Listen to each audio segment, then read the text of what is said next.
क्या 3 कॉमा ऋणात्मक 4 सही उत्तर है समीकरण 5x जमा 2y बराबर 7 का? इसे चेक करने के दो तरीके हैं। पहला, x और y के स्थान पर इनके मान लिखें और देखें क्या ये मान समीकरण को संतुष्ट करते हैं।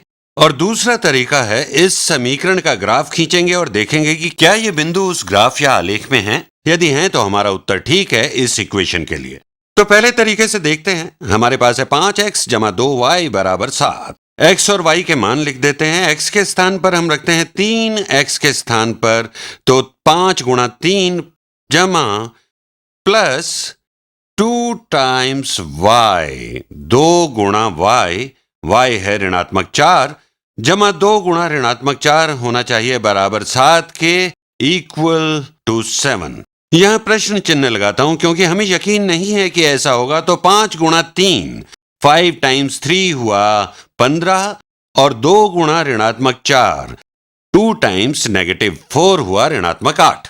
तो बाएं पक्ष में मिला 15 घटा 8 और ये होना चाहिए बराबर 7 के, और निश्चित तौर पर 15 घटा 8 होता है 7। तो ये बिल्कुल ठीक है, यही है हमारा उत्तर।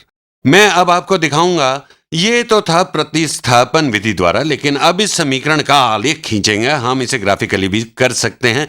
तो चलिए पहले इस समीकरण का ग्राफ खींचते हैं। इसके लिए पहले एक टेबल यानी तालिका बनाते हैं। इसे आलेखित करने के अनेक तरीके हैं।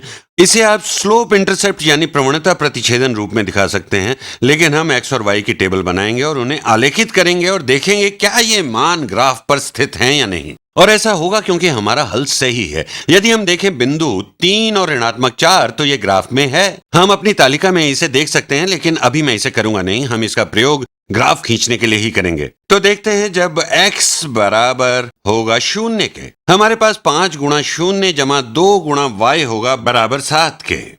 तो जब x है 0 तब y होगा, ये हो जाएगा 0 जमा 2y जो बराबर होगा 7 के। y होगा बराबर 3.5 के, 3.5 जब x होगा बराबर 1 के। When x is equal to 1 तब 5 जमा 2y बराबर होगा 7 के। 5 plus 2y is equal to 7। यदि आप दोनों तरफ से 5 घटाएंगे तो आपको मिलेगा 2y बराबर 2, आपको मिलेगा y बराबर 1।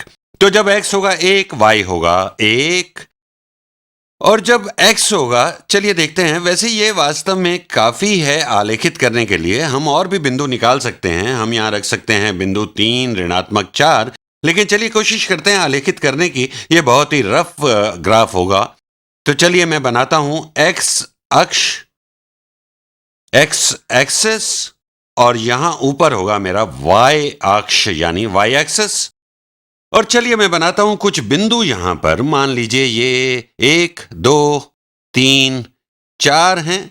ये है ऋणात्मक 1, ऋणात्मक 2, ऋणात्मक 3, ऋणात्मक 4। हम इसी दिशा में और आगे तक जा सकते हैं।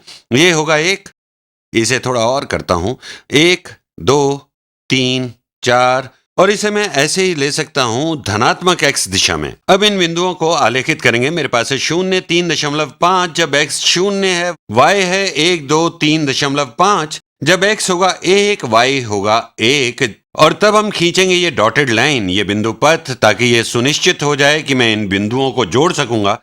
मैं इसे और अच्छा कर सकता हूं। ये रेखा कुछ इस तरह की बनेगी और ये इस तरह की डॉटेड लाइन मैंने बना दी है। और अब इस रेखा पर आप देखेंगे इन बिंदुओं को।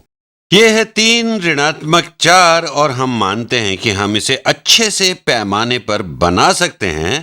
ये कुछ कोशिश करता हूं मैं एक अंतिम बार इसे बनाने की।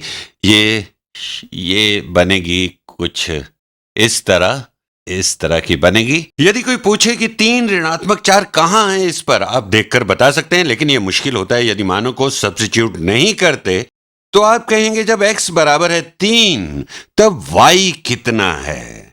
जब आप जाएंगे यहां और देखिए y बराबर है ऋणात्मक 4 के, तो ये है बिंदु 3 कॉमा ऋणात्मक 4। निश्चित तौर पर सामान्यतः आप ग्राफ खींचकर अपने हल नहीं ढूंढेंगे। हो सकता है कि ये 3 ऋणात्मक 3.999 हो और ये ग्राफ पर आप नहीं बता सकते। इसलिए आप हमेशा चाहते हैं केवल प्रतिस्थापित करना और सुनिश्चित करना कि ये वास्तव में बराबर हैं और ये समता वास्तव में बिंदुओं के लिए सही हो, ग्राफ को बिना देखे भी। लेकिन महत्वपूर्ण ये समझना है कि ग्राफ वास्तव में निरूपण होता है समीकरणों के सभी हलों का।